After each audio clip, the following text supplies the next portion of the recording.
You're listening to the Monday Night Community Show with Daniel on BRFM. This is the Daniel Monday Night Community Show on demand through YouTube. Thank you very much for choosing to listen to us through this method. If you'd like to keep up to date with when I add new interviews, then subscribe to this channel. So we're now going to be talking here at the Monday Night Community Show to some of the Promenade team. Firstly, thank you very much for joining us. Could you introduce yourselves firstly? Hi, I'm Janys, I'm the secretary. Hi, I'm Jeremy, I'm the treasurer. Hi, I'm Jo, I do publicity. So, since you last visited us, Promenade's become a registered charity and taken on the Old Sheerness Heritage Centre. That's been rebranded as well.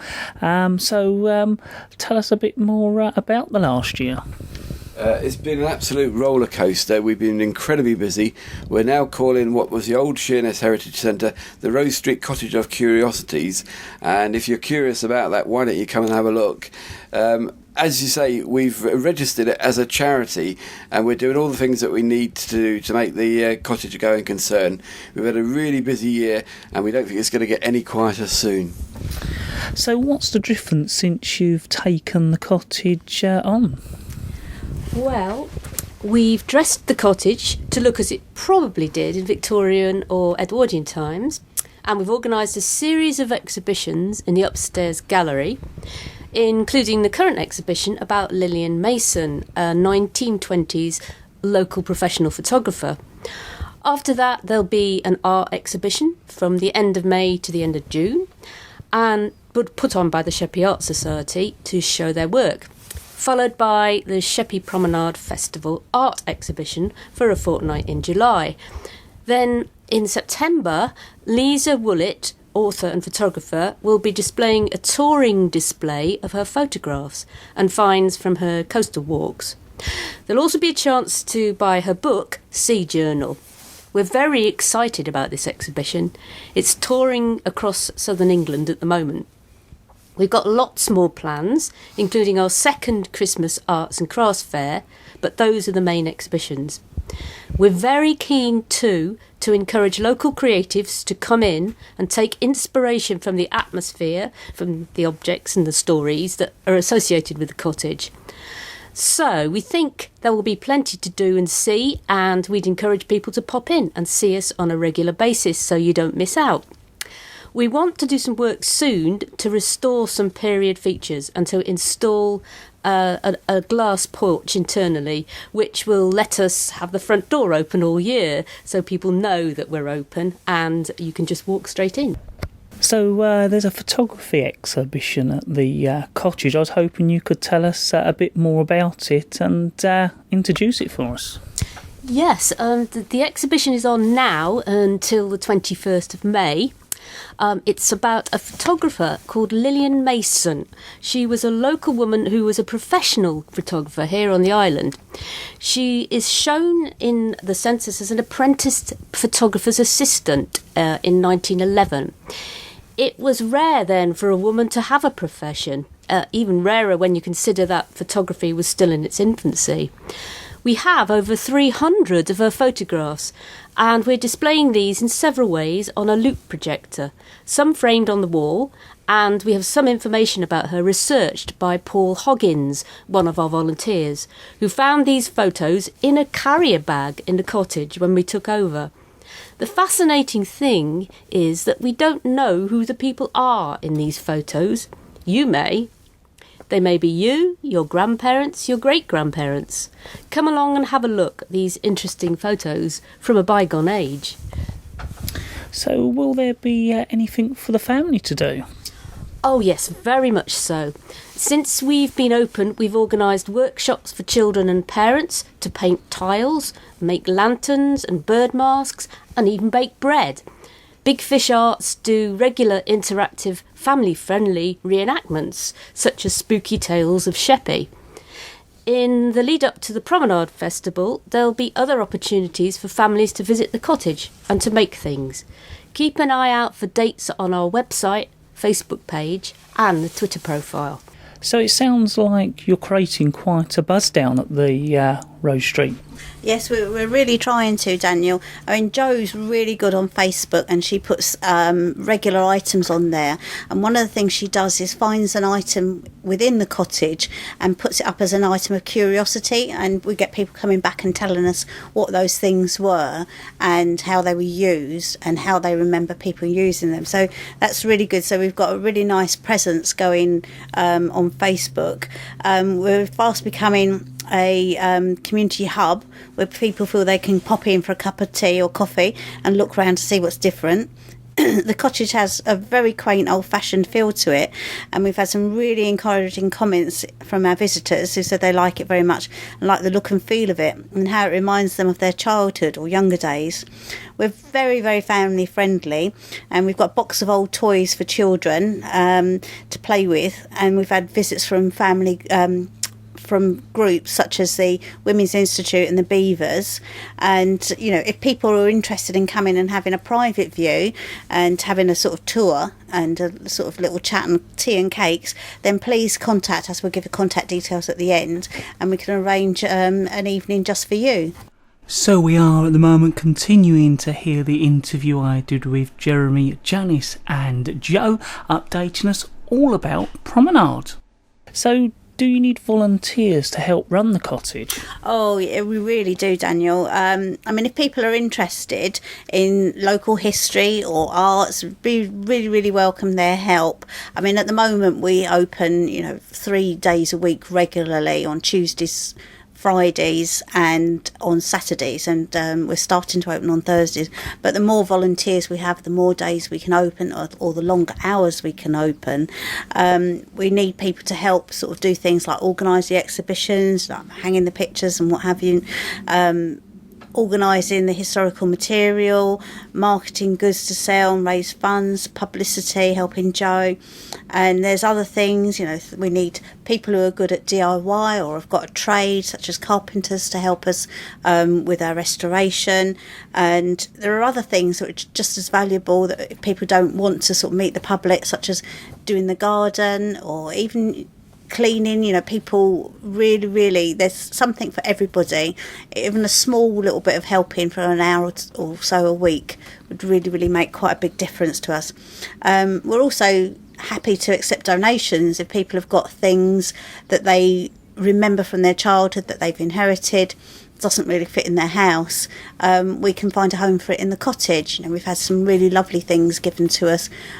Some things, we just don't know what they are, and as I said, Jo puts them on the website, and it's really interesting. So if people have got things that remind them of Sheppey, then please donate them to the cottage. So how about the Promenade Festival, and tell us a bit more about it and when it's happening? It's going to start on the 16th of July and finish on the 24th of July. We're making it a bit longer, we have for the last couple of years. We're still working on the programme and the publicity, but so far we've got the UK Paper Band again. That's the 3rd year that we'll be having them. They played at the Barton's Point the year before last.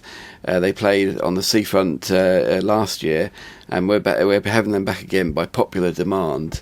And we're hoping to make a really big thing, and we're hoping to have some mini buses coming along with people from old people's homes. And I think it's just going to be really good to let them play and people to come wandering past and to stop and have a listen and then carry on walking if they want. The following week, Big Fish are organising a parade, and there's going to be street performers and arts and crafts stalls and markets in the market traders in the main street. And following a series of workshops, we're hoping there's going to be all sorts of weird and wonderful flying machines in the parade, because this year's theme is flight. Big Fish have got funding from the Arts Council for a series of events, and it's all being called Illuminata Aviciata. I can't even say it properly. Aviatica. Yeah, that's what it is. Yeah, Illuminata Aviatica. That's the one. And also, I think Chris Reed's got it in mind that she'll be able to make the Christmas Lantern Parade extra special this year as well. So yeah, Promenade's Flight Festival and other events such as the artist-led creative walks as well will be funded with that. So yeah, there's going to be loads going on. So who's going to be putting on the different various events this year?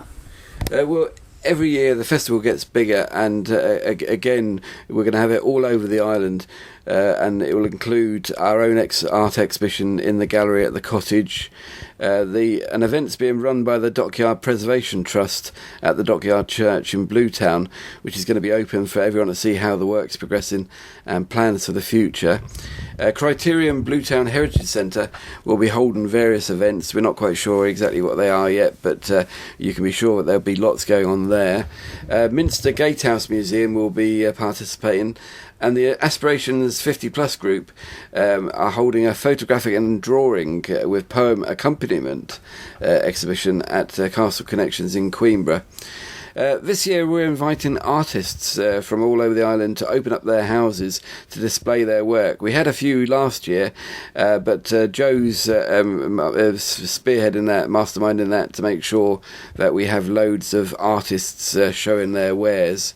And Sheppey Writers Group are going to be making a film, and we'll be doing readings in a country church at Hearty and Eastchurch. So there's going to be plenty to do and to see. And if anyone wants to join in, please do contact us. So how can people find out more about the events? Right. Details of all the events will be on our new website, which is still in the process of being built, and it is www.sheppeypromenade.co.uk. We've also got a Facebook page which is called Rose Street Cottage of Curiousities, and we have a Twitter profile which the handle is at Rose Cottage of C as in the letter C, all one word. There will be information in the local papers and on local radio stations. We're printing postcards and we're distributing leaflets widely again. So this is Promenade's 6th year, which seems hard to believe. So does it get any easier to organise the festival? Not really. We still need local groups and artists to make it happen. Each year throws up its own challenges, both organisationally and on the money side. We're entirely reliant on bid processes from various funding bodies. The local parish councils on the island have been really good to us, and as I say, we've managed to sort of keep going on a shoestring. Faversham's Hop Festival is funded partially by Shepherd and Neame, but we don't have any funding like that from business, and we'd really like to have something like that to make it sustainable. So if there are any businesses listening who do want to sponsor us, please contact us. But no, it's a struggle, but we keep on going, which is brilliant. So how can people get involved?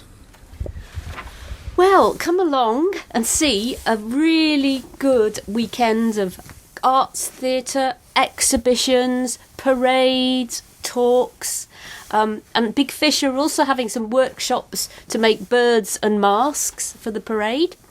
And if you want to organise events, please contact us.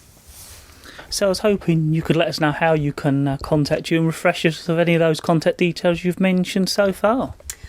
Okay, so to refresh on the details of websites, etc., our website for Sheppey Promenade is www.sheppeypromenade.co.uk. We do also have a website for Rose Street Cottage, which is Rose Street Cottage, so Rose Street, all one word, cottage.co.uk. We have a Facebook page called Rose Street Cottage of Curiousities. We also have a Twitter profile. The handle is at Rose Cottage of C, all one word.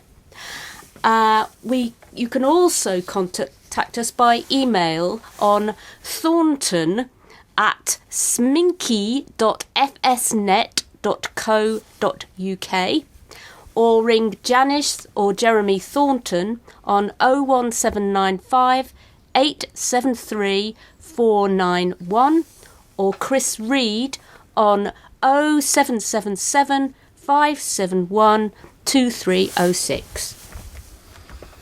Well, I'd like to thank you all very much for updating us all on Promenade. Thank you, Daniel. Thank you.